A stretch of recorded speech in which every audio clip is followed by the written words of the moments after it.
Good morning, students. நம்ம இப்போ sixth யூனிட்டோட கடைசி ப்ரோக்ராம் parity generation ப்ரோக்ராம் பார்க்க போகிறோம். நமக்கு parity generation ப்ரோக்ராமில் ரெண்டு ப்ரோக்ராம் இருக்குது. odd parity generator and even parity generatorன்னு நமக்கு ரெண்டு ப்ரோக்ராம் இருக்குது. நம்ம இப்போது ஃபஸ்ட்டு பார்க்க போகிற ப்ரோக்ராம் வந்து odd parity generator ப்ரோக்ராம். இதுதான் இந்த யூனிட்டோடைய கடைசி ப்ரோக்ராம் கூட. இந்த ப்ரோக்ராமே நம்ம ப்ராக்டிக்கலாக லேபில் செஞ்சு பார்க்கலாம். ஆன்சரை வந்து நம்ம ப்ராக்டிக்கலாக வெரிஃபை பண்ணி பார்க்கலாம். ஓகேவா? இப்போ செகண்ட் யூனிட்டில் நம்ம நிறைய ப்ரோக்ராம்ஸ் பார்த்துருக்கோம். ஃபஸ்ட் வந்து addition, subtraction, multiplication, division program இதெல்லாம் பார்த்தோம். அதுக்கப்புறமா நம்ம பேசிக்காக இந்த 4 ப்ரோக்ராம் முடித்ததுக்கப்புறமா biggest number in an array, smallest number in an array கண்டுபிடிக்கிற ப்ரோக்ராம் பார்த்தோம். இந்த ப்ரோக்ராம் கொஞ்சம் பெருசாக இருந்துச்சு மற்ற 4 ப்ரோக்ராமை விட. ஃபஸ்ட்டு பார்த்த பேசிக் ப்ரோக்ராம்ஸை விட இது கொஞ்சம் பெரிய ப்ரோக்ராம் பார்த்தோம். இதில் வந்து நம்ம வந்து கம்பேரிஷன் மெத்தட் யூஸ் பண்ணி நம்ம ப்ரோக்ராம்ஸ் எல்லாத்தையுமே வந்து எப்படி வந்து ஸ்மாலஸ்ட் நம்பர் கண்டுபிடிக்கிறது, பிக்கஸ்ட் நம்பர் கண்டுபிடிக்கிறதுங்கிறத பார்த்தோம். சரியா? அடுத்தது நம்ம பார்த்தது தான் வந்து நம்மளுடைய ascending order, descending order program. Ascending order அப்படின்னு சொன்னால் ஸ்மால் நம்பர்லேருந்து பெரிய நம்பருக்கு அரேஞ்ச் பண்ணுற ப்ரோக்ராம். டிசெண்டிங் ஆர்டர்னால் பெரிய நம்பர்லேருந்து சின்ன நம்பர் அரேஞ்ச் பண்ணுற ப்ரோக்ராம். இந்த ரெண்டு ப்ரோக்ராமுமே ஸ்டெப் பை ஸ்டெப் கம்பேரிஷன் மெத்தடில் ஒர்க் பண்ணுது. ஒரு ப்ரோக்ராமை நம்ம வந்து ஃபஸ்ட்டு ப்ரோக்ராம் வந்து அசெண்டிங் ஆர்டர் பார்த்தா அதை பேஸ் பண்ணியே நம்ம வந்து டிசெண்டிங் ஆர்டர் ப்ரோக்ராமும் படிச்சிடலாம் அப்படின்னு சொன்னேன். ஒரே ஒரு லைன் தான் difference. Jump on carry, jump on no carry. இது ரெண்டுத்தையும் வச்சு நம்ம வந்து அசெண்டிங் ஆர்டர் ப்ரோக்ராமும் எழுதலாம், டிசெண்டிங் ஆர்டர் ப்ரோக்ராமும் எழுதலாம். மற்றதெல்லாம் ஒரே ஸ்டெப்ஸ் தான், ரிப்பீட்டடாக அதே ஸ்டெப்ஸ் தான் வருதுங்கிறத நம்ம சொன்னோம். கொஞ்சம் லென்த்தி ப்ரோக்ராமாக இருந்துச்சு. சக்ஸஸிவாக ஒவ்வொரு ஸ்டெப்பாக சீக்வன்ஸாக கம்பேரிஷன் நடந்துகிட்டே வந்து எப்படி வந்து அந்த நம்பர் வந்து அசெண்டிங் ஆர்டர்லேயும் டிசெண்டிங் ஆர்டர்லையும் அரேஞ்ச் ஆகுது அப்படிங்கிறத நம்ம பார்த்தோம். இதுக்கப்புறமா வந்து கன்வர்ஷன் ப்ரோக்ராம்ஸ். கன்வர்ஷன்ஸில் நம்ம வந்து ஃபஸ்ட்டு வந்து பிசிடி டு ஆஸ்கி கன்வர்ஷன் பார்த்தோம். பிசிடின்னு சொன்னால் பைனரி கோடட் டெசிமல். ஆஸ்கி அப்படிங்கிறது வந்து American standard code for information interchange அப்படிங்கிறத பார்த்தோம். ஆஸ்கி நம்பர் வந்து 30லேருந்து ஆரம்பிக்குது அப்படிங்கிறதையும் பார்த்தோம். இந்த 30ங்கிற நம்பருக்கு சமமான டெசிமல் நம்பர் என்ன அப்படிங்கிறத தெரிஞ்சுக்கிட்டு எப்படி வந்து பிசிடி நம்பரை ஆஸ்கி நம்பராக மாற்றுறது அப்படிங்கிறத பார்த்தோம். அதில் நமக்கு 2 மெத்தட்ஸ் இருந்தது. பேக்டு பிசிடி, அன்பேக்டு பிசிடின்னு 2 டைப்ஸ் இருந்துச்சு. ரெண்டு டைப்ஸுக்கான ப்ரோக்ராமும் நம்ம டீட்டெயிலாக பார்த்தோம். சரியா? இதுக்கப்புறமா தான் நம்ம வந்து என்ன பண்ணணும்னு சொன்னால் பேக்டு, அன்பேக்டு இந்த கான்செப்டுக்கு அப்புறமா ASCII to binary conversion program. ASCII நம்பர்னால் என்ன, அதை வந்து எப்படி வந்து பைனரி நம்பராக கன்வெர்ட் பண்ணுறது அப்படிங்கிறதையும் பார்த்தோம். சரியா? ஸோ அதுக்கப்புறமா நம்ம பார்த்தது வந்து time delay routine program. Time delay routine. Time delay ரொட்டீன்னா என்ன, ஏன் வந்து டிலே க்ரியேட் பண்ணுறாங்க, எப்படி வந்து ஒரு லோடை கனெக்ட் பண்ணும்போது பல்பு இல்லைனா எல்இடி இதை தான் நம்ம லோடாக யூஸ் பண்ணுறோம். லோடை கனெக்ட் பண்ணும்போது எப்படி வந்து நமக்கு வந்து டைம் டிலே ப்ரொடியூஸ் பண்ணுறது, ஒரு பல்பு வந்து குறிப்பிட்ட நேரத்துக்கு ஆன் ஆக வச்சுட்டு அதே குறிப்பிட்ட அளவு டைமுக்கு பல்பை வந்து ஆஃப் பண்ணி வைக்கிறது எப்படி அப்படிங்கிறத நம்ம டீட்டெயிலாக பார்த்தோம். இந்த டிலேவை க்ரியேட் பண்ணுறதுக்கு நம்ம வந்து சிங்கிள் லூப் டிலே, 2 லூப் டிலேன்னு 2 டிலே பார்த்தோம். சிங்கிள் லூப் அப்படிங்கிறது ஒரே ஒரு லூப் மூலமாக small amount of delay create பண்ணுறது. சரியா? இதில் நமக்கு கொடுத்துருந்தது எல்லாமே வந்து மேக்ஸிமம் டிலே க்ரியேட் பண்ண சொல்லி கேட்டிருந்தாங்க. ஸோ மேக்ஸிமம் டிலேன்னு சொல்லும்பொழுது நம்ம வந்து 8 பிட்லேயே இருக்கக்கூடிய மேக்ஸிமம் நம்பர் 255 அப்படிங்கிறத எடுத்துக்கிட்டு அதுக்கு சமமான நம்பர் வந்து FFH அப்படிங்கிறத உள்ளே வாங்கிட்டு அதை எப்படி வந்து ஸ்டெப்பாக ரெடியூஸ் பண்ணி டிலே க்ரியேட் பண்ணுறது சிங்கிள் லூப்பில் அப்படிங்கிறத முதல்ல பார்த்தோம். தென் நம்ம 2 லூப் டிலேயில் 2 லூப், இன்னர் லூப் அவுட்டர் லூப்புன்னு 2 லூப் வாங்கிட்டு 2 லூப்லேயுமே மேக்ஸிமம் நம்பரான FFஐ உள்ளே வாங்கிட்டு ஸ்டெப்பாக அதை வந்து ரெடியூஸ் பண்ணி எப்படி வந்து டிலே க்ரியேட் பண்ணுறது அப்படிங்கிறத 2 லூப் டிலே ப்ரோக்ராமில் பார்த்தோம். 2 லூப் டிலே ப்ரோக்ராமில் நமக்கு வந்து அதிகபட்சமாக delay, maximum time delay create பண்ணுறதுக்கான வாய்ப்புகள் இருக்குது, லென்த்தி டிலே க்ரியேட் பண்ணுறதுக்கு வாய்ப்புகள் இருக்குது அப்படிங்கிறத நம்ம பார்த்து முடிச்சிருக்கோம். சரி, இது இப்போ single loop delay 2 loop delay ப்ரோக்ராமுக்கு அடுத்து இப்போ நம்ம பார்க்க போகிறது என்னென்னா ஆட் பேரிட்டி ஜெனரேட்டர் ப்ரோக்ராம். ஓகேவா? இப்போ நம்ம பார்க்க போகிறது ஆட் பேரிட்டி ஜெனரேட்டர் ப்ரோக்ராம் இருக்கு இல்லையா? ஸோ ஆட் அப்படின்னா உங்களுக்கு தெரியும், ஆட் நம்பர்ஸ் அப்படின்னா ஒற்றைப்படை எண்கள், ஈவன் நம்பர்னால் இரட்டைப்படை எண்கள். சரி, ஆட் நம்பர் அப்படின்னா ஒற்றைப்படை எண், ஈவன் நம்பர்னா இரட்டைப்படை எண்கள். பேரிட்டி அப்படிங்கிறது என்னன்னு சொன்னால் பேரிட்டி ஜெனரேட்டர், பேரிட்டி பிட் அப்படிங்கிற வார்த்தையை நம்ம வந்து கம்யூனிகேஷன் சைடில் அதிகமாக யூஸ் பண்ணுவோம். ஸோ ஒரு கம்யூனிகேஷன் பேப்பர் நீங்கள் தனியாக படிக்காதனால உங்களுக்கு இந்த வார்த்தை புதுசாக இருக்கலாம். பேரிட்டி அப்படின்னா நம்ம டியில் படிச்சிருக்கோம். பேரிட்டி ஜென்ரேட்டர் அப்படிங்கிறது டிஜிட்டல் எலக்ட்ரானிக்ஸில் படிச்சிருக்கோம். சரியா? பேரிட்டி அப்படின்னாலே என்னென்னு சொன்னால் இட் இஸ் வந்து ஒரு பேரிட்டி பிட் அப்படின்னா ஒரு செக் பிட்டு மாதிரி, செக் பண்ணுறதுக்கான ஒரு பிட். எதை செக் பண்ண போகுது அப்படின்னா ஒரு இடத்துல பைனரி வேல்யூஸ் இருக்குன்னு சொன்னால் அந்த பைனரி வேல்யூவில் எத்தனை ஒன்கள் இருக்கிறது. இப்போ ஃபார் எக்ஸாம்பிள் நம்ம வந்து 3 அப்படின்னு ஒரு நம்பர் எடுத்துக்கோங்க. 3 வந்து பைனரியில் எப்படி எழுதுவோம்? 0011 எழுதுவோம் இல்லையா? 3 எப்படி எழுதுவீங்க? 0011 ரைட்டா? இப்போ இந்த 11 அப்படிங்கிறதுக்கு 0011 எத்தனை ஒன்கள் இருக்குது? 2 1 இருக்கா? 0011 எத்தனை ஒன்கள் இருக்குது? 2 1 இருக்குது. நீ பார்க்குறது ஆட் பேரிட்டி ப்ரோக்ராம், ஒற்றைப்படை எண். ஆனால் இருக்கிறது எத்தனை எண் இருக்குது? 2 1 இருக்குது. அப்போ அதில் அந்த இடத்துல ஒரு எரர் இருக்குதுன்னு அர்த்தம். புரியுதா? ஸோ நம்ம ஆட் பேரிட்டி எடுத்துக்கிட்டால் உனக்கு ஒற்றை எண்ணிக்கையிலான ஒன்கள் இருந்தால் அதில் எரர் இல்லைன்னு அர்த்தம். ஈவன் பேரிட்டி எடுத்துக்கிட்டால் இரட்டைப்படை எண்ணிக்கையிலான ஒன்கள் இருந்தால் அதில் எரர் இல்லைன்னு அர்த்தம். ஓகேவா? ஸோ பேரிட்டி பிட் அப்படிங்கிறதே ஒரு செக் பிட்டு தான். நம்ம எடுத்துக்கக்கூடிய பைனரி வேல்யூவில் எத்தனை எண்ணிக்கையிலான ஒன்கள் இருக்குது அப்படிங்கிறத எண்ணி அதில் எரர் இருக்கா இல்லையா அப்படிங்கிறத நமக்கு தெரிவித்து தேவைப்பட்டால் ஒன்களை ஆட் பண்ணிக்கும், இல்லைன்னா எரர் இருக்குது அப்படிங்கிறத நமக்கு காமிக்கும். இதுதான் வந்து ஆட் பேரிட்டி ஜென்ரேட்டர் ப்ரோக்ராம். சரியா? ஸோ நம்ம ஏதாவது ஒரு நம்பர் எடுத்துக்கிட்டோம் அப்படின்னா அதில் எத்தனை ஒன்கள் இருக்கிறது அப்படின்னு எண்ணோம். ஓகே, இப்போ நம்ம பார்க்க போகிறது odd parity generator program. So இந்த ஆட் பேரிட்டி ஜென்ரேட்டர் ப்ரோக்ராமில் நம்ம வந்து ஒற்றைப்படை எண்ணிக்கையிலான ஒன்கள் இருக்குதா அப்படிங்கிறத பார்க்க போகிறோம். சரியா? இருந்துச்சுன்னா ஒற்றைப்படை எண்ணிக்கையில் இருந்துச்சுன்னா ஆன்சர் வந்து 0ன்னு வரும். இனிமேல் நான் 1 ஆட் பண்ண வேண்டியதில்லை, 0ன்னு வரும். இல்லை ரெட்டைப்படை எண்ணிக்கையிலான ஒன்கள் இருந்துச்சுன்னா ஆன்சர் வந்து நமக்கு வந்து 1 ஆட் பண்ண வேண்டி இருக்குது அப்படின்னா நமக்கு ஆன்சர் வந்து 1 வரும். ஆன்சர் என்ன வரும்? 1 வரும். சொல்கிறத புரிஞ்சுக்கோங்க. நான் கொடுக்குற நம்பரில் நான் பார்க்குற ப்ரோக்ராம் ஆட் பேரிட்டி ப்ரோக்ராம். ஒற்றைப்படை எண்ணிக்கையிலான ஒன்கள் ஆல்ரெடி இருந்துச்சுன்னா நமக்கு ஆன்சர் வந்து 0ன்னு வரும். ஓகேவா? அப்படி இல்லாமல் இரட்டைப்படை எண்ணிக்கையில் ஒன்கள் இருந்துச்சுன்னா ஆன்சர் வந்து 1 வரும். ஆன்சர் வந்து என்ன வரும்? 1 வரும். இதுவே ஈவன் பேரிட்டி ப்ரோக்ராமாக இருந்தால் இந்த கான்செப்ட் அப்படியே ஆப்போசிட்டாக இருக்கும். ஓகேவா? இப்போ கொஸ்டின் போகலாமா? To right an ALP for generating an odd parity bit for the data placed in memory location 4200H and store the parity bit in memory location 4201H. So நீங்கள் ஒரு அசம்பிளி லாங்குவேஜ் ப்ரோக்ராம் எழுத போகிறீங்க. எதுக்குன்னு சொன்னால் ஒரு add parity பிட்டை generate பண்ணுறதுக்கு. எதுக்காண்டி? For the data placed in memory location 4200H.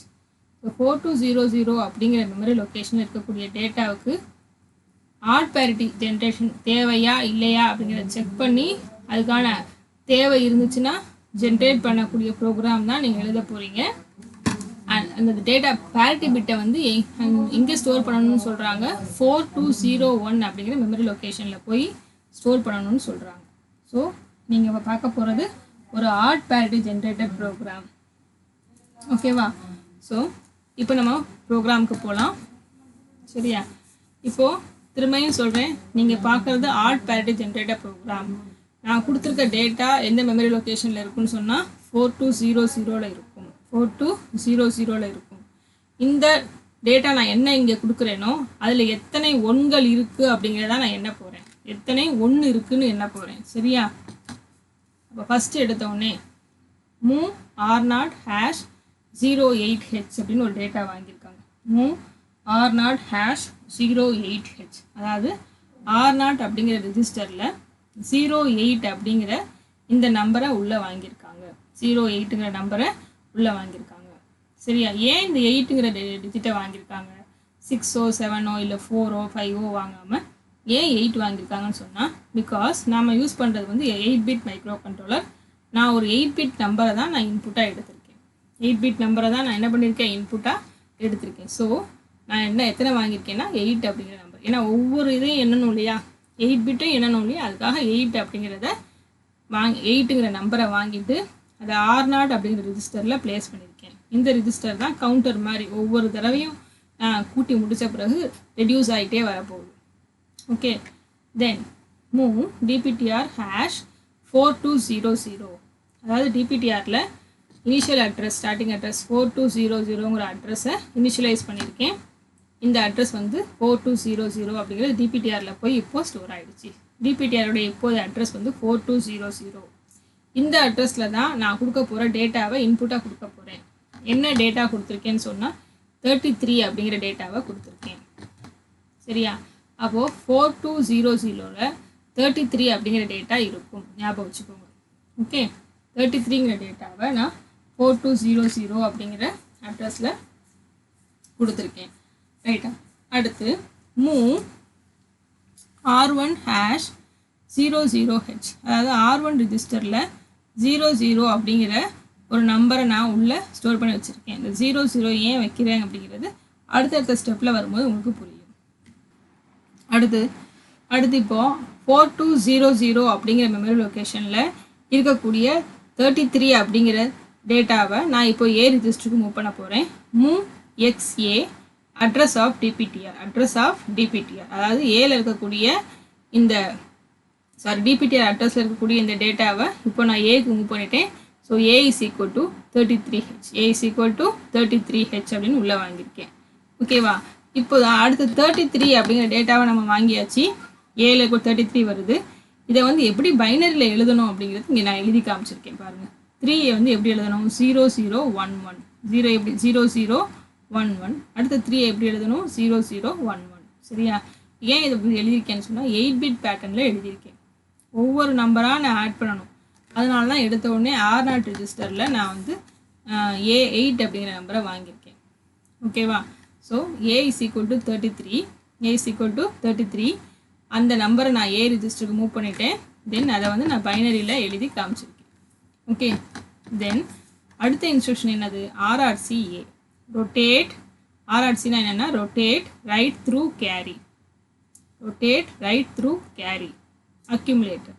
Rotate right through carry accumulator. ஏனா என்னது? அக்யூமுலேட்டர் தானே. ஏல என்ன இருக்குது? 33ங்கிற டேட்டா இருக்குது. இந்த டேட்டாவை ரைட் சைடில் ரொட்டேட் பண்ணுங்கள், கேரியோட சேர்த்து ரொட்டேட் பண்ணுங்கன்னு அர்த்தம். ரைட் சைடில் ரொட்டேட் பண்ணணும், அதே சமயத்தில் கேரியும் சேர்த்து ரொட்டேட் பண்ணணும். அதுதான் இதுக்கு மீனிங். ஓகேவா? இந்த இன்ஸ்ட்ரக்ஷன் தான் இதில் ரொம்ப ரொம்ப மெயினானது. இந்த ப்ரோக்ராம் ஒர்க் பண்ண வைக்கிறதே இந்த இன்ஸ்ட்ரக்ஷன் தான்.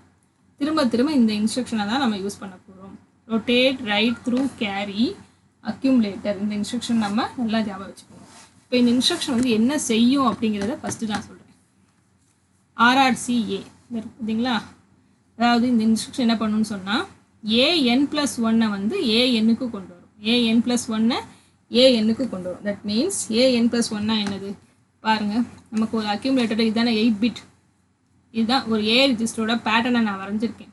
8 பிட் பேட்டர்ன். A0லேருந்து A7 வரைக்கும் 8 பிட் இருக்குது. இந்த சைடில் கேரி இருக்குது. இந்த சைடில் என்ன இருக்குது? கேரி இருக்குது. சரியா? நீ ஒவ்வொரு பிட்டாக ரைட் சைடில் ரொட்டேட் பண்ணுறேன்னு சொன்னால் எப்படி போகும் பாருங்கள். A7 வந்து A6க்கு வரும், A6 வந்து A5க்கு வரும், A5ல் இருக்கிறது A4க்கு வரும், A4ல் இருக்கிறது A3, A3லேருந்து A2, A2லேருந்து A1, A1லேருந்து A0. தென் A0ல் இருக்கிறது எங்கே வரும்னா கேரிக்கு வந்து. சரியா? இதுதான் RRCA அப்படிங்கிற இந்த இன்ஸ்ட்ரக்ஷனுடைய பேசிக் ஆப்ரேஷன். இதை தான் வந்து நான் இந்த இடத்துல வேர்ட்ஸில் கொடுத்துருக்கேன். AN+1 goes to AN. இப்போ எண்ணுக்கு பதிலாக நீங்கள் 6ன்னு போட்டு பாருங்கள். அப்போ என்ன வரும்? இந்த இடத்துல 6 + 1 7 வருமா? A7 எங்கே வரும்? சரியா? எங்கே வரும்? A6க்கு வரும். N is equal to 6ன்னு சொன்னேன். சரி, A7 எங்கே வரும்? 6க்கு வரும். A6க்கு A7 வரும், A6க்கு வரும். ரைட்டா? அப்போது இந்த இடத்துல 5 போட்டு பாருங்கள். 5 + 1 A6. A6 எங்கே வரும்? A5க்கு வரும். A6 எங்கே A5க்கு வருமா? சரியா? ஸோ இதை தான் வந்து இந்த இடத்துல வந்து ஈக்குவேஷன் ஃபார்மில் கொடுத்துருக்காங்க. AN+1 goes to AN. அதே மாதிரி A0 goes to carry. A0 goes to carry. Rotate ரைட்னாலே இந்த மாதிரி தான் ஆப்ரேட் ஆகும். A0 எங்கே வரும்? கேரிக்கு வரும். Carry goes to A7. இருக்குல்ல, carry goes to A7. So இதை தான் அந்த டயக்ராமில் கொடுத்துருக்கிறது தான் நான் இந்த இடத்துல எழுதி காமிச்சிருக்கேன். AN+1 goes to AN. A0 goes to carry. Carry goes to A7 where N is equal to 0 to 6. 0 to 6. சரியா? ஏன்னா இங்கே 7 போட்டால் 7 + 1 8ங்கிற பிட்டு கிடையாது, நமக்கு 0லேருந்து 7 வரைக்கும் தான், 0லேருந்து 7 வரைக்கும் தான். அதனால் n = 0 to 6ன்னு கொடுத்துருக்காங்க. சரியா? ஸோ ஏ ரிஜிஸ்டரில் 8 பிட்ஸ் இருக்குது. ஏ ரிஜிஸ்டரில் மொத்தம் 8 பிட்ஸ் இருக்குது. 8 பிட்ஸும் எப்படி மூவ் ஆகுது, இந்த ரொட்டேட் ரைட் இன்ஸ்ட்ரக்ஷன் மூலமாக எப்படி மூவ் ஆகுது அப்படிங்கிறத உங்களுக்கு நான் காமிச்சிருக்கேன். ரைட்டா? அடுத்தது இந்த இன்ஸ்ட்ரக்ஷன் எழுதும் பொழுது இந்த இன்ஸ்ட்ரக்ஷன் வந்து திரும்ப திரும்ப இதுதான் வந்து நமக்கு ரிப்பீட் ஆக போகுது. இப்போது ப்ரோக்ராமில் உங்களுக்கு என்ன கொடுத்துருக்காங்கன்னு சொன்னால் RRCA அப்படின்னு கொடுத்துருக்காங்க. சரியா? ஸோ இப்போ ஃபஸ்ட்டு நமக்கு ஏல என்ன இருக்குன்னா 33 அப்படிங்கிற டேட்டா இருக்குது. இதை வந்து முதல்ல ஒரு தடவை நான் ரொட்டேட் ரைட் அப்படிங்கிற இன்ஸ்ட்ரக்ஷன் படி ரைட் டைரக்ஷனில் ரொட்டேட் பண்ண போகிறேன். ரைட் டைரக்ஷன் என்ன பண்ண போகிறேன்? ரொட்டேட் பண்ண போகிறேன். சரியா? பாருங்கள், ஃபஸ்ட்டு ஸ்டெப்னு கொடுத்துருக்கேன். 0 0 1 1 இதான் 33க்கு எழுதியிருக்கேன்ப்பா. ஏல 33 தானே இருக்குது. 0 0 1 1 0 0 1, அதாவது இது 3 இது 3, 33. கேரி வந்து ஆரம்பத்தில் 0வாக இருக்குது. கேரி என்னவாக இருக்குது? 0வாக இருக்குது. இதுதான் ஸ்டார்டிங்கில் இருக்கக்கூடிய நம்பர். ஸோ இதை வந்து நான் RRCA அப்படிங்கிற இன்ஸ்ட்ரக்ஷன் படி நம்ம போன ஸ்டெப்பில் பார்த்தோம் இல்லையா, A0 எங்கே வருது? கேரிக்கு வருதா? அதுபடி இங்கே இருக்க நம்பரை இங்கே கொண்டு வந்துட்டேன். இங்கே இருக்கிறது இங்கே மூவ் ஆகுது, வரிசையாக மூவ் ஆகிட்டே வருது. ஸோ இந்த ஸ்டெப்புக்கு அப்புறம் இந்த 1 இங்கே வந்துருச்சு, இந்த 0 இங்கே வருது, இந்த 0 இங்கே, இந்த 0 இங்கே, அடுத்து 2 1 மூவ் ஆகுது, அடுத்து 2 0 1. ஸோ ஒவ்வொரு ஸ்டெப்பாக மூவ் ஆகி இந்த மாதிரி வந்துருமா பாருங்கள். ஒவ்வொன்றா ரைட் சைடில் மூவ் பண்ணிகிட்டே வாங்க. சரியா? வருதா? இந்த மாதிரி ஆகிடும். ஒரு தடவை RRCAங்கிற இன்ஸ்ட்ரக்ஷனை எக்ஸிக்யூட் பண்ணால் இந்த மாதிரியான ஃபார்மேட் கிடைக்கும். புரியுதா? பாருங்கள், இது வந்து 3, இது வந்து 3, இதை வந்து இப்படி மூவ் பண்ணியிருக்கேன் ரைட் டைரக்ஷன். ஸோ இந்த மாதிரி இருந்த அக்யூமுலேட்டர் செட்டப் இப்போ இப்படி ஆயிடுச்சு. ஒரு தடவை RRCA இன்ஸ்ட்ரக்ஷன் எக்ஸிக்யூட் ஆயிடுச்சு. அடுத்து இதுக்கப்புறம் என்ன சொல்கிறாங்க பாருங்கள், jump on no carry loop. அதாவது கேரி இல்லைன்னா லூப்புங்கிற லேபிளுக்கு போயிடுங்க. லூப்புங்கிற லேபிள் இங்கே இருக்குது. நமக்கு தான் கேரி இருக்கா இல்லையான்னு பாருங்கள். ஒரு தடவை இன்ஸ்ட்ரக்ஷன் எக்ஸிக்யூட் பண்ணதுக்கப்புறம் கேரி இருக்குல்ல, முதல்ல கேரி 0வாக இருந்துச்சு, இப்போ கேரி தான் 1 வந்துருச்சே, அப்போ நமக்கு கேரி இருக்குது. இன்ஸ்ட்ரக்ஷன் எக்ஸிக்யூட் ஆனதுக்கப்புறம் கேரி இருக்குது. அப்போ லூப்புக்கு போகாதீங்க, டேரெக்டாக லூப்புக்கு போகாதீங்க. எங்கே வரணும்? இன்க்ரிமெண்ட் R1க்கு வரணும். Increment R1. R1 ஏற்கனவே என்ன இருக்குது? 0 0 இருக்குது. இப்போ நீங்கள் என்ன பண்ணுங்கள், இன்ஸ்ட்ரக்ஷன் எக்ஸிக்யூட் ஆன R1 becomes 1. R1 becomes 1. ஓகேவா? அடுத்து R1 1 ஆன பிறகு அடுத்து என்ன பண்ணணும்? Decrement jump no 0 R0, next. R0 வந்து டிக்ரிமெண்ட் பண்ணுங்கள். 0 ஆகலைன்னு சொன்னால் நெக்ஸ்ட்டுங்கிற லேபிளுக்கு போங்க. சரியா? அப்போது R0 ஏற்கனவே என்ன இருந்துச்சு? 8 இருந்துச்சு. இப்போ என்ன ஆகிடும்? ஒரு தடவை டிக்ரிமெண்ட் ஆன பிறகு R0 = 7. R0 = 7. இன்னும் 0 ஆகலை. அப்போ எங்கே போகணும்? நெக்ஸ்ட்டுங்கிற லேபிளுக்கு போகணும். நெக்ஸ்ட்டுக்கு வந்துடுங்க. சரியா? நெக்ஸ்ட்டில் திரும்ப என்ன சொல்கிறாங்க? RRCA திரும்ப வந்து RRC பண்ண சொல்கிறாங்க. RRCனா என்னது? Rotate right through carry accumulator. இப்போ செகண்ட் ஸ்டெப். இப்போ என்னவா இருக்குது? A இந்த இதில் இருக்குது. சரியா? இவன் திரும்ப நம்ம ரொட்டேட் பண்ணுறோம். இந்த 1 வந்து இங்கே வரும், இந்த 1 இங்கே போகும், இந்த 3 0வும் தள்ளி வரும், இந்த 2 1 1 0வும் தள்ளி வரும். அப்படியே. சரியா? ஸோ இந்த மாதிரி போட்டோன்னா நமக்கு செகண்ட் ஸ்டெப்பில் இந்த ஃபார்மேட் இப்படி மாறிடும். எழுதி பாருங்கள், தெரியும் உங்களுக்கு. சரியா? இப்போது செகண்ட் ஸ்டெப்பில் நமக்கு அக்யூமுலேட்டர் வந்து இப்படி ஆகிடுச்சு, 8 பிட். ஸோ இந்த இடத்துல கேரி இருக்குது, இங்கேயும் கேரி என்ன இருக்குது? வந்திருக்கு. ஸோ ப்ரோக்ராமுக்கு போங்க. RRCA அடுத்து என்ன step? Jump on no carry loop. Carry இருக்கா இல்லையான்னு செக் பண்ணுறாங்க. கேரி இருக்குது. ஸோ லூப்புக்கு போகாதீங்க. Increment R1. R1 வந்து திரும்ப என்ன பண்ண சொல்கிறாங்க? இன்க்ரிமெண்ட் பண்ண சொல்கிறாங்க. R1 திரும்ப நம்ம என்ன பண்ணலாம்? இப்போ R1 வந்து 1 இருந்துச்சு போன ஸ்டெப்பில், இப்போ என்ன ஆயிடுச்சு? 2 ஆயிடுச்சு. சரியா? 2 ஆனதுக்கப்புறமா என்ன செய்யணும்? R1 இன்க்ரிமெண்ட் பண்ணியாச்சு. அடுத்த ஸ்டெப் என்ன? Decrement jump no 0 R0, next. R0ல என்ன இருக்குது? ஏற்கனவே 7 இருந்துச்சு, இப்போ என்ன ஆகிடும்னா 6 ஆகிடுச்சு. இன்னும் 0 ஆகலை. அப்போ திரும்ப எங்கே போகணும், நெக்ஸ்ட்டுங்கிற லேபிளுக்கு போகணும். திரும்ப எங்கே போகணும், நெக்ஸ்ட்டுங்கிற லேபிளுக்கு போகணும். Go to next. ஸோ நெக்ஸ்ட்டில் திரும்ப என்னது, RRCA. RRCA. அப்போ திரும்ப RRCAக்கு போகணும். சரியா? அப்போது தேர்ட் ஸ்டெப்புக்கு வாங்க. இதே மாதிரி 8 தடவை நடக்கும்ப்பா. இப்போ 2வது ஸ்டெப் தான் நம்ம முடிச்சிருக்கோம். Third step. சரியா? ஸோ இங்கே என்ன இருந்துச்சு, இந்த மாதிரியான அக்யூமுலேட்டட் ஃபார்மேட். இப்போ இந்த 0 வந்து இங்கே வரும், இந்த 1 இங்கே போயிடும். அப்படியே சக்ஸஸிவாக மூவ் ஆகிட்டே வந்துட்டு இருக்கும். ஸோ 1 இங்கே வரும், இந்த 3 0 இப்படி மூவ் ஆகும், இந்த 1 1 0 இந்த பக்கம் வந்துடும். சரியா? பாருங்கள், இந்த மாதிரி மாறிடுச்சு. ஓகே, இந்த இடத்துல இந்த 0 வந்ததுனால இந்த கேரி என்ன ஆகிடுச்சு, 0 ஆகிடுச்சு. சக்ஸஸிவாக இப்படி மூவ் ஆகிருக்கு. 1 1 0 0 0 1 1 0ன்னு ஆயிருக்கு. ஸோ நோ கேரி இல்லை.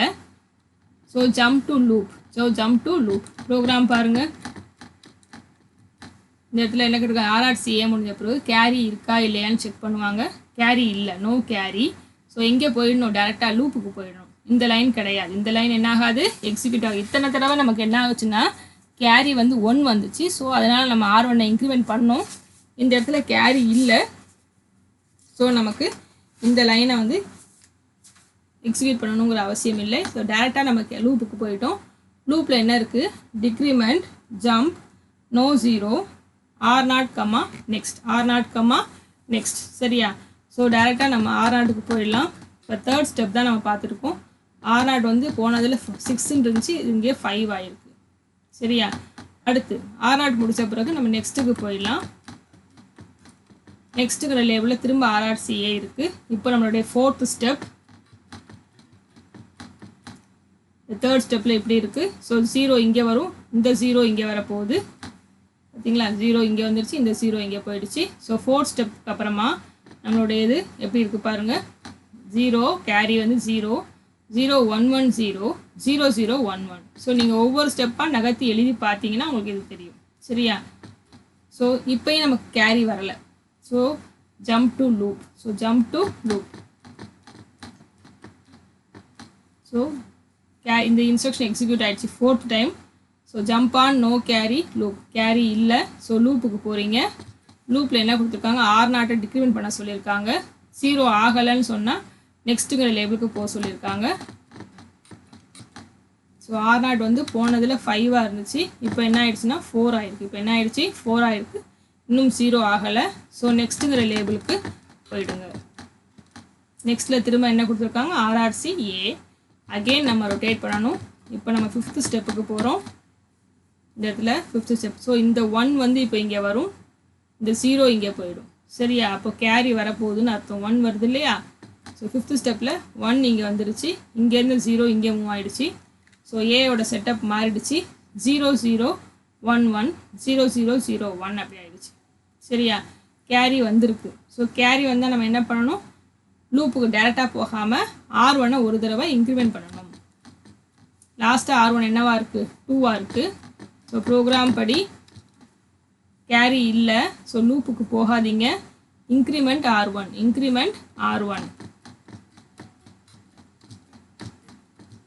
ஸோ R1 என்ன ஆயிடுச்சு, 2 இருந்துச்சு, இப்போ என்ன ஆயிருக்கு, 3 ஆயிருக்கு. R0 போன ஸ்டெப்பில் 4 இருந்துச்சு, இப்போது டிக்ரிமெண்ட் ஆகி 3 ஆயிடுச்சு. 0 ஆகலை, 3 ஆயிருக்கு. இன்னும் 3 தடவை இருக்குன்னு அர்த்தம். So R1 is 3, R0 is 3. சரியா? 0 ஆகாததுனால திரும்ப நம்ம எங்கே போகணும், நெக்ஸ்ட்டுங்கிற லேபிளுக்கு போகணும். நெக்ஸ்ட்டில் என்ன இருக்குது, RRCA. கொஞ்சம் போர் அடிக்காமல் பார்த்துக்கிட்டே இருக்கணும் 8 டைம்ஸ், வேறு வழி இல்லை. அப்போ தான் ப்ரோக்ராம் புரியும். சரியா? திரும்ப அதையே சொல்கிறாங்களே நினைக்காதீங்க. Again we have to repeat again and again. So நம்ம இப்போது 5வது ஸ்டெப் முடித்து 6வது ஸ்டெப்புக்கு போகிறோம். ஸோ இந்த 1 வந்து இங்கே வரப்போகுது, இந்த 1 இங்கே போக போகுது. 1 வந்துருச்சா? ஸோ இந்த இருக்க 1 இங்கே வந்துருச்சு. ஸோ 6th ஸ்டெப் அப்புறமா நம்மளோட அக்யூமுலேட்டர் எப்படி இருக்குன்னு சொன்னால் 1 0 0 1 1 0 0 0ன்னு இருக்குது. சரியா? இப்போயும் நமக்கு கேரி இருக்குது. கேரி இருக்கிறதுனால நம்ம என்ன பண்ணுறோம், R1 வந்து இன்க்ரிமெண்ட் பண்ணுறோம். 3 இருந்தது, இப்போ என்ன ஆயிடுச்சுன்னு சொன்னால் 4 ஆயிடுச்சு. 3 இருந்தது, இப்போ என்ன ஆயிடுச்சு, 4 ஆயிடுச்சு. R0 வந்து போன ஸ்டெப்பில் வந்து 3 இருந்துச்சு, இப்போ குறைச்சி ஒரு தடவை குறைச்சா 2 ஆயிடுச்சு. இன்னும் 0 ஆகலை. ஸோ நம்ம எங்கே போகணும், again we have to go to next. 0 ஆகலை. ஸோ நம்ம நெக்ஸ்ட்டுக்கு போகிறோம். திரும்பி அகெயின் ஆர்ஆர்சி. சரியா? ஸோ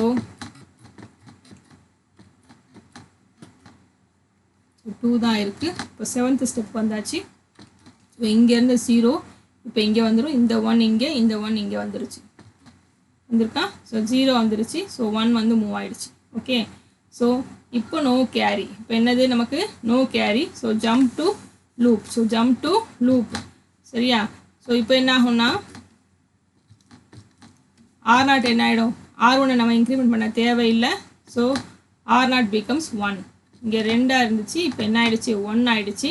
ஸோ 1 ஆனதுனால நம்ம திரும்ப எங்கே போகணும்? இன்னும் 0 ஆகலை.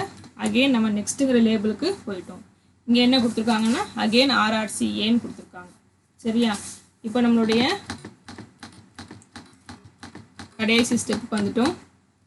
இந்த ஸ்டெப்பில் இந்த 0 இங்கே வருது, இந்த 0 இங்கே போயிடுது. ஸோ என்ன வருது பாருங்கள். அகெயின் இப்படி பண்ணால் 0 1 1 0 0 1 1 0ன்னு கடைசியாக வந்து நிற்கிது. இங்கே கேரி இல்லை. அதனால் R1 இன்க்ரிமெண்ட் பண்ண வேண்டிய அவசியம் இல்லை. போன ஸ்டெப்பில் R0 1 இருந்துச்சு. இப்போ குறைச்சா R0 என்ன ஆகிடும்? 0 ஆயிடுச்சு. இனிமேல் நம்ம வந்து நெக்ஸ்ட்டுக்கு போகணுங்கிற அவசியம் இல்லை. ஏன்னா 0 ஆயிடுச்சு. அப்போது பாருங்கள், டிக்ரிமெண்ட் ஜம்ப் நோ 0 இருந்தால் தான் நெக்ஸ்ட்டுக்கு போகணும். இப்போ 0 ஆயிடுச்சு. அதனால் நெக்ஸ்ட்டுங்கிற லேபிளுக்கு போக வேண்டாம், கீழே வந்துடுங்க. சரியா? இப்போ என்ன சொல்கிறாங்க? Move A, R1. Move A, R1ன்னு கொடுத்துருக்காங்க. R1ல் கடைசியாக என்ன இருக்குது? நம்ம ஒவ்வொன்றா இன்க்ரிமெண்ட் பண்ணிகிட்டே வந்தோம் இல்லையா? R1ல் கடைசியாக என்ன இருக்குது? 4 இருக்குது. கடைசியாக என்ன இருக்குது பாருங்கள், 4 வந்துருக்கு. அதுக்கப்புறம் R1 எதுவுமே வரல. ஸோ R1ல் 4 இருக்குது. அது ஏக்கு கொண்டு வந்தாச்சு. மூவ் A, R1 தானே கொடுத்துருக்காங்க. ஸோ R1ல் 4 இருந்துச்சு. அது இப்போ ஏக்கு வந்துருச்சு. ஓகேவா? A = 4. Move B, #2. இங்கே என்ன இருக்குது? 2ங்கிற டேட்டாவை B ரிஜிஸ்டருக்கு மூவ் பண்ணுறாங்க. ஸோ Bயில் 2 இருக்குது, Aயில் 4, Bயில் 2. Divide AB. ஸோ Aயில் 4, Bயில் 2. ரெண்டுத்தையும் டிவைட் பண்ணால் நமக்கு தெரியும். 4/2 ஈவு என்ன கிடைக்கும்? 2 கிடைக்கும். மீதி என்ன கிடைக்கும்? 0 கிடைக்கும். சரியா? ஞாபகம் வச்சுக்கோங்க. அதாவது கோஷன்ட் வந்து 2, ரிமைண்டர் வந்து 0. கோஷன்ட் எப்போவுமே A ரிஜிஸ்டரில் ஸ்டோர் ஆகிருக்கும். ரிமைண்டர் எப்போவுமே B ரிஜிஸ்டரில் ஸ்டோர் ஆகிருக்கும். அதாவது Aயில் வந்து 2 இருக்கும், Bயில் வந்து 0 இருக்கும். Bயில் வந்து என்ன இருக்கும்? 0 இருக்கும். ஓகேவா? இது ஞாபகம் வச்சுக்கோங்க. Aயில் வந்து 2 இருக்கும், Bயில் வந்து 0 இருக்கும். டிவைட் AB இன்ஸ்ட்ரக்ஷனுக்கு அப்புறமா. ஸோ இதுக்கு அடுத்த இன்ஸ்ட்ரக்ஷன் என்னன்னு பார்க்கலாம். டிவைடுக்கு அப்புறமா மூவ் A, B. சரியா? Bயில் என்ன இருக்குன்னு சொன்னேன்? மீதி இருக்கும், ரிமைண்டர் இருக்கும். அது வந்து A ரிஜிஸ்டருக்கு மூவ் ஆகுது. அது வந்து எங்கே போகுது? A ரிஜிஸ்டருக்கு மூவ் ஆகுது. So A = 0. சரியா? அதாவது Aயில் இருந்தது வந்து 0, ரிமைண்டர் இருந்துச்சு இல்லையா? Bயில் அது வந்து இப்போ ஏக்கு வந்துருச்சு. அது வந்து எங்கே வந்துருச்சு? ஏக்கு வந்துருச்சு. ஓகேவா? ரைட். இப்போ A = 0. Then CPL-A. CPL-னா என்னது? Complement A. Aயில் 0 இருந்துச்சு. அதை காம்ப்ளிமெண்ட் பண்ணால் A என்ன ஆகும்? 1 ஆகும். A = 1 ஆகும். சரியா? So A = 1. காம்ப்ளிமெண்ட்டுக்கு அப்புறமா A = 1. A = 1. ஓகே. அடுத்து உங்களுக்கு என்ன கொடுத்துருக்காங்கன்னு சொன்னால், காம்ப்ளிமெண்ட்டுக்கு அப்புறமா ANL A#01, அதாவது அண்டு லாஜிக் பண்ணுங்கள். ஏல இருக்கக்கூடிய டேட்டா கூட 1ங்கிற டேட்டாவை அண்டு பண்ணுங்கன்னு சொல்கிறாங்க. 1ங்கிற டேட்டாவை அண்டு பண்ணு. ஏற்கனவே ஏல 1 தான் இருக்குது. 1ஐயும் அண்ட் பண்ண போகிறோம். சரியா? இருக்கு இல்லையா? 1 ஏல 1 இருக்குது. 0 0 0 0 0 0 0 1 ஏல 1ங்கிற நம்பர் கூட திரும்ப அண்ட் பண்ண சொல்லியிருக்காங்க. அதையும் எப்படி எழுதலாம்? 0 0 0 0 0 0 0 1ன்னு எழுதலாம். ஸோ ரெண்டுத்தையும் நம்ம அண்ட் பண்ணால் அண்ட் கேட்டோட ட்ரூத் டேபிள் படி 2 பிட்டுமே 1 இருந்தால் தான் நமக்கு என்ன கிடைக்கும்? அவுட்புட் வந்து 1 கிடைக்கும். சரியா? ஸோ அதனால் இங்கே மட்டும் 1 வருது, மற்றது எல்லாமே என்னதுப்பா? 0வாக இருக்குது. ஸோ நமக்கு அவுட்புட் வந்து 0 1. ஸோ ஏல என்ன இருக்குன்னு சொன்னால் 0 1 இருக்குது. சரியா? இதுதான் நம்மளுடைய ஆன்சர். இதை தான் நான் 4201ங்கிற மெமரி லொக்கேஷனில் போய் ஸ்டோர் பண்ண போகிறேன். ஏன் ஆன்சர் 1 வந்துச்சு? நான் எடுத்த இன்புட் வந்து 33. நான் எடுத்த இன்புட் என்னது? 33. இதில் எத்தனை ஒன்கள் இருந்துச்சு? 4 ஒன்று இருக்குது. 1 2 3 4 4 ஒன்று இருக்குது. நான் எழுதியிருக்க ப்ரோக்ராம் என்னது? Odd parity program. ஒற்றைப்படை எண்ணிக்கையிலான ஒன்கள் இருந்தால் ஆன்சர் வந்து 0 வரும். நான் பார்க்குறது ஆட் பேரிட்டி ப்ரோக்ராம்னால. எனக்கு கொஷின் நான் எடுத்திருக்க நம்பருக்கு எனக்கு எத்தனை எண்ணிக்கையிலான ஒன்கள் இருக்குது? இரட்டைப்படை எண்ணிக்கையிலான ஒன்கள் இருக்குது. அதனால் ஆன்சர் என்ன வருது? 1 வருது. அதனால் ஆன்சர் என்ன வருதுப்பா? 1 வருது. புரியுதா? இதுவே ஈவன் பேரிட்டி ப்ரோக்ராமாக இருந்தால் ஆன்சர் 0 வரும். ஏன்னா இரட்டைப்படை எண்ணிக்கையில் ஒன்கள் வருது. நான் எழுதியிருக்க ப்ரோக்ராம் வந்து ஆட் பேரிட்டி ப்ரோக்ராம்ங்கிறதுனால எனக்கு ஒற்றைப்படை எண்ணிக்கையிலான ஒன்கள் இருந்தால்தான் ஆன்சர் 0 வரும். இல்லைன்னா ஆன்சர் என்ன வரும்? 1. அதுதான் நமக்கு இங்கே ஆன்சர் வந்து 1 வந்திருக்கு. இந்த ஆன்சரை நான் என்ன பண்ண போகிறேன்? டிபிடிஆரோட அட்ரஸில் போய் ஸ்டோர் பண்ண போகிறேன். இன்க்ரிமெண்ட் டிபிடிஆர். ஸோ நம்மளோட டிபிடிஆர் அட்ரஸ் என்னவாக இருந்துச்சு? 4200 இருந்துச்சு. இப்போ என்ன ஆகும்னு சொன்னால் 4201 4201 அந்த அட்ரஸில் மூவ் எக்ஸட் டிபிடிஆர் கமா ஏ. ஏல என்ன வந்துச்சு? ஆன்சர் 1 வந்துச்சு. அது வந்து அந்த அட்ரஸ்க்கு மூவ் ஆகும்.